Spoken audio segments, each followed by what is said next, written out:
Sakaling hindi matuloy ang impeachment trial, ibig sabihin ba nito ay absuelto na si Sara? Yan ang tanong ni Magid Maruhum. Ah, Parang gano'n na nga. Kasi sa totoo lang, talo si talo si PBBM noong nakaraang eleksyon eh.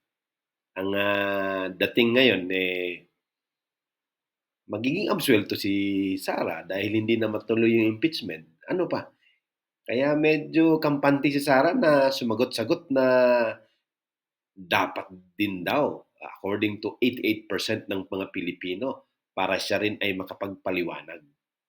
Kaya tingin ko, absuelto na si Sara.